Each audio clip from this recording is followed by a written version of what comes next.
Hello and welcome to NPCT Square. Would you please start by introducing yourself?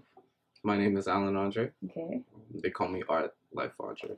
Okay, so Allan, what do you do in your life? Well, the main thing is art. I'm a painter. Okay. Yeah, that's my passion. I do a few other things because I don't believe you should have limits or like define yourself as one thing. One thing, yeah. So I'll do a little bit of music. Mm-hmm. If I'm with my friends, we'll be freestyling, Mm-hmm. and it's Yeah, writing, comics, Oh, yeah. everything. Yeah.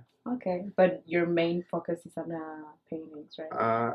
I tend to focus mainly on just the art, the visual art. So painting, sculpture, Mm-hmm. installations. That's what really like drives me. Okay. When did you start painting?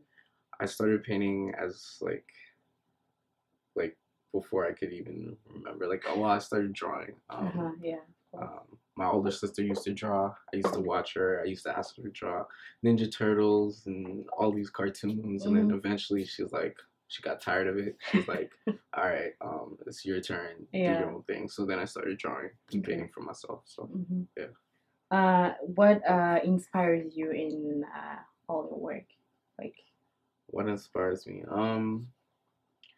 It depends what medium and what I'm doing and the energy that I'm bringing. The thing that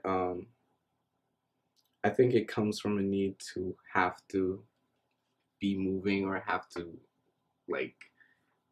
be creating all the time, always using your hands for something, like a kind of restless kind of thing, or you'll get an image and you'll be chasing it, trying to pin it down, or just fantasizing about different dreams and trying to or expressing your ideas. So if I'm doing a sketchbook, I might try to do something like comic action or something funny, something light.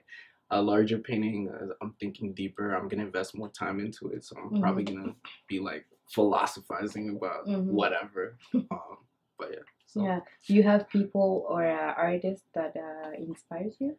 Yeah, definitely. Yeah. My peers, definitely. Okay. I have Kalkadan Asifa, Komi Olaf, a poet. There's a girl named Cozy. Famous artist Jeremy Geddes, Kehinde Wiley. Okay. He's an amazing artist.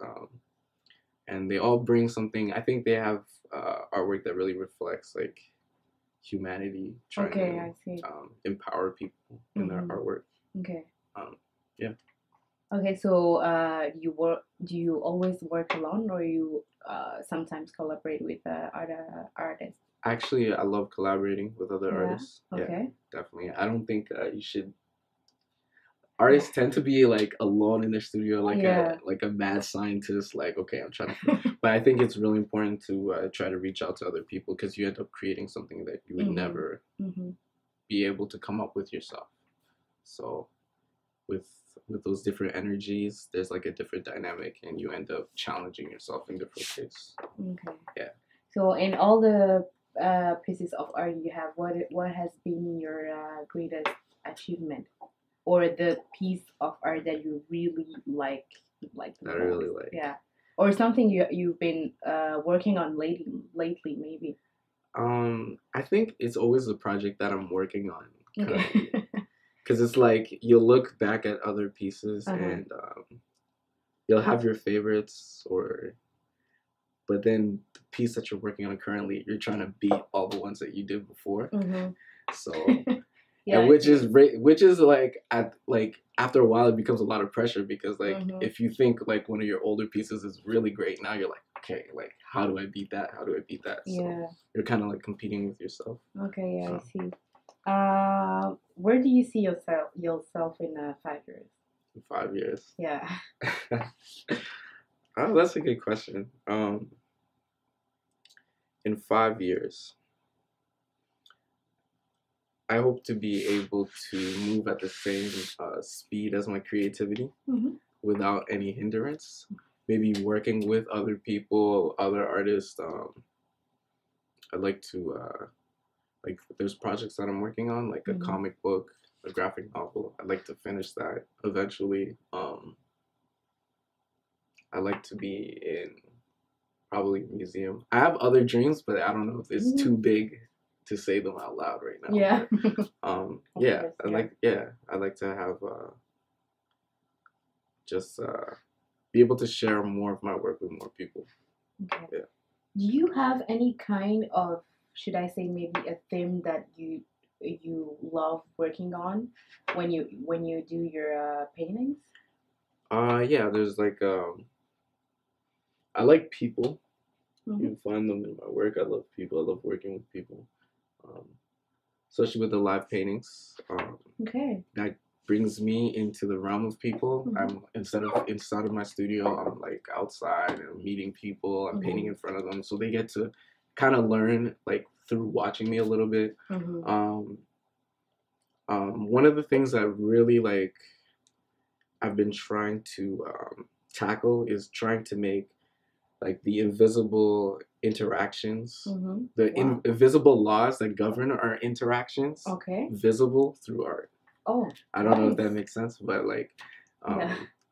like just like in terms of body language, how you position yourself, or even how your thoughts work. Those Okay. things are invisible, Mm-hmm. and like I want to make people be aware of those things so that they can change their lives, or they can like just kind of hold up a mirror to their actions or to society. So Okay. yeah. How do you like live performances? How do you feel like after finishing like a painting in 15-20 minutes? Like how do you feel? How do I feel? Yeah. It feels, well, the thing is this, it's scary because Yeah. whether you have a plan or don't have a plan, it's not like in your studio where you can make mistakes and then come back. Like Yeah. it's like a break. Yeah. it's like people are expecting something, and like you, if you like, I love my audience. I want to be able to give them the best thing I possibly can within that amount of time.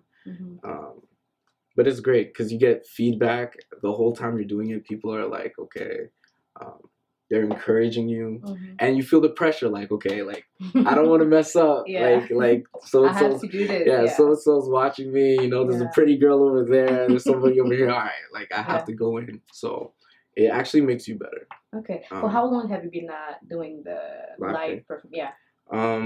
A friend of mine actually asked me to do something for this city, Komi Olaf.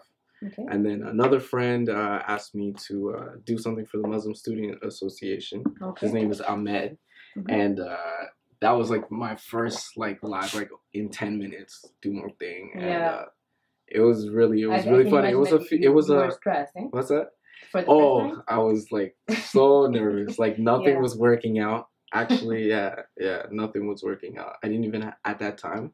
I didn't even have a studio or a place to paint. Okay. I was outside trying to paint, you know. And that happened to be like maybe three or 4 years ago. Okay. Oh, nice. Okay, so it's been a while. Yeah. Do you have any advice you would give to people who want to get somewhere where you are, let's say, or who are afraid to start painting? Yeah. I have a lot of advice because I've learned through experience as opposed to learning from the advice of others. So I've made like enough mistakes, but I think it's up to the individual to. One of like the things I learned for myself is basically like it's your passion, but you also have to like kind of like think strategically as like what you're doing. Like what like at one point I just like, you know, quit my job, I'm just gonna paint and I'm gonna make money, everything's gonna work out, and like it didn't work out the way I thought it would.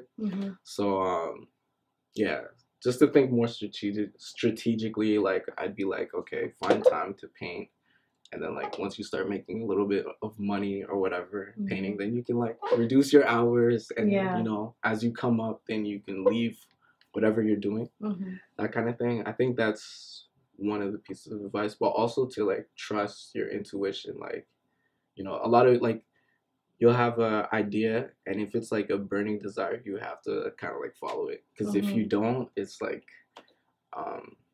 that flame's gonna get put out. Yeah. So, or that project or whatever is not gonna work out the way.